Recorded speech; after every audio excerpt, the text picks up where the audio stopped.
வணக்கம் நண்பர்களே. வெற்றி படிக்கட்டுகளில் வெற்றிக்கான வழி அப்படிங்கிறதுல 4வது பாகம். ஒவ்வொருவரும் ஒரு டார்கெட், ஒரு இலக்கை நிர்ணயித்து போகணும். குறிக்கோள் வேறு, இலக்கு வேறு. அதாவது குறிக்கோளுங்கிறது அல்டிமேட் கோல். ஆனால் இலக்கு என்கிறது ஒரு சின்ன சின்ன ஸ்டெப் எடுத்து வைக்கிறது.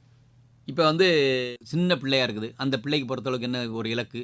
குழந்தை அது நடக்கணும். சரி, ஸ்கூலுக்கு போகிற ஒரு குழந்தைக்கு என்ன ஒரு இலக்கு? எடுத்து நல்ல ஸ்கூலில் படிக்கணும் அப்படின்னு நிறைய மார்க் எடுக்கணும் அப்படிங்கிற ஒரு இலக்கு. அதுக்கு தெரிஞ்சதோ தெரியலையோ, பட் பெற்றோர்களுக்கு ஒரு இலக்கு கண்டிப்பாக இருக்கும். அதே மாதிரி மாணவர்களுக்கு சின்ன லெவலை பொறுத்தளவுக்கு தேர்ச்சி செய்ய வேண்டும் என்ற ஒரு இலக்கு இருக்கும். நல்ல மதிப்பெண்கள் எடுக்க வேண்டும் என்ற சிலருக்கு இலக்கு இருக்கும். சில பேருக்கு நல்ல கல்லூரியில் சேர வேண்டும் என்ற இலக்கு இருக்கும். சில பேருக்கு நல்ல ஒரு வேலைக்கு போக வேண்டிய விரும்பும் இலக்கு இருக்கும். இந்த இலக்குகள் எல்லாம் சின்ன சின்ன விஷயத்தில் வேறு விட்டு இருக்கலாம், வேறு வேறு தரமாக இருக்கலாம்.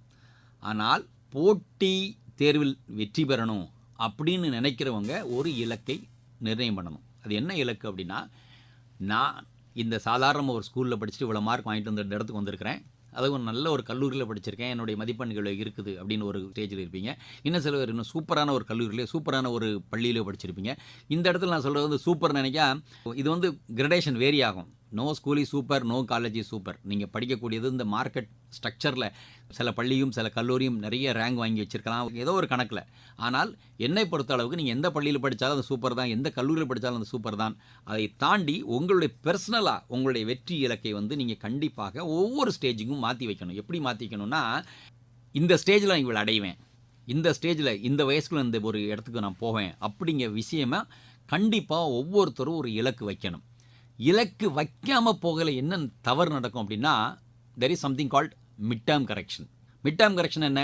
நீங்கள் ஒரு இலக்கையை நோக்கி போயிட்டுருப்பீங்க, அந்த இலக்கையை நோக்கி போகையில் ஏதாவது தவறு இருந்ததுன்னா அதை சரி செய்து மறுபடியும் அந்த இலக்கை போய் அடைவதற்கான ஒரு வழி செய்ய முடியாது. இப்போ போட்டித் தேர்வு எழுதுறீங்க, போட்டித் தேர்வு எழுதியில் மாடல் டெஸ்ட் எழுதுறீங்க.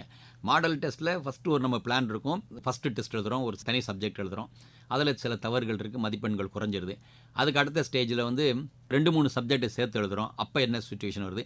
டோட்டலாக எல்லா சப்ஜெக்டும் சேர்ந்து டோட்டல் மாடல் எக்ஸாம் எழுதுகிறோம். அப்போ நமக்கு என்ன மதிப்பெண்கள் வருது?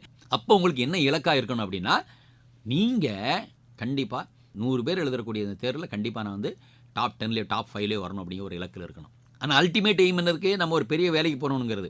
பட் தற்சமயம் என்ன இலக்கு இருக்குது? இந்த தேர்வை பொறுத்தளவுக்கு டாப் மார்க் வாங்கணும். சரி, படிப்பை பொறுத்தளவுக்கு ஒரு புத்தகம் படிக்கிறீங்க, இந்த புத்தகத்தை இவ்வளோ நாளையில் முடிக்கணுங்கிற ஒரு இலக்கு இருக்குது.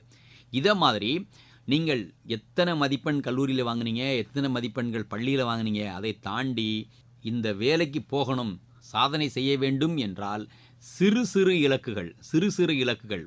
நம்ம ஏற்கனவே ஒரு எபிசோடில் பேசியிருக்கோம். ஒரு நாளைக்கு எத்தனை பக்கம் படிக்க வேண்டும், ஒரு புத்தகத்தை எடுத்தால் எத்தனை நாளில் படித்து முடிக்க வேண்டும், அந்த புத்தகத்தை எப்படி படிக்க வேண்டும், எல்லாமே ஒரு இலக்கு தான். சின்ன சின்ன இலக்கு, ஒரு நாளைக்கு 1 மணி நேரத்துக்கு ஒவ்வொன்றும். இது எல்லாமே இந்த இலக்குகள் இல்லாமல் போகிறதுனுடைய விளைவு தான் நிறைய தவறுகள் நடக்குது. எனவே டார்கெட் வைங்க. இப்போ தனியார் கம்பெனியில் பார்த்துருப்பீங்க, நிறைய ஊழியர்கள் சொல்லுவாங்க, மெயினாக இது மார்க்கெட்டிங்கில் நடக்கக்கூடிய ஒரு விஷயம், என்னுடைய டார்கெட்டை என்னால் அந்த ஃபினிஷ் பண்ண முடியல, அதனால் கம்பெனியில் பிரச்சனை இருக்குது அப்படின்னு சொல்லுவாங்க. ஸோ டார்கெட் அப்படிங்கிறது சாதாரண சின்ன படிப்புலேருந்து ஆரம்பித்து பெரிய லெவலில் ஒரு நாட்டோட முன்னேற்றம் வரைக்கும், ஒரு நாட்டோட ஒரு ஜிடிபி எவ்வளோ இருக்கணும், இதை இந்த டார்கெட் வச்சுருக்கணும், இந்த மாதிரி நாங்கள் ஒர்க் பண்ண போகிறோம். அதே மாதிரி ஒரு வருமானம் இருக்குது, இந்த வருமானத்துக்கு இவ்வளவு நாங்கள் இன்க்ரீஸ் பண்ண போகிறோம்.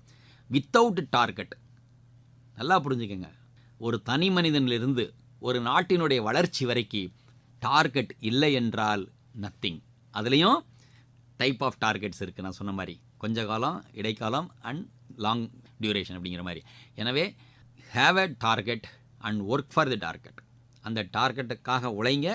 அந்த இலக்கை சின்ன சின்ன இலக்காக வைத்து பெரிய ஒரு அச்சீவ்மெண்ட், பெரிய ஒரு குறிக்கோளை அடைவதற்கு இது பெரிய உதவியாக இருக்கும். செய்யுங்க, நிச்சயம் உங்களுக்கு நல்ல ஒரு வெற்றி கிடைக்கும். நன்றி.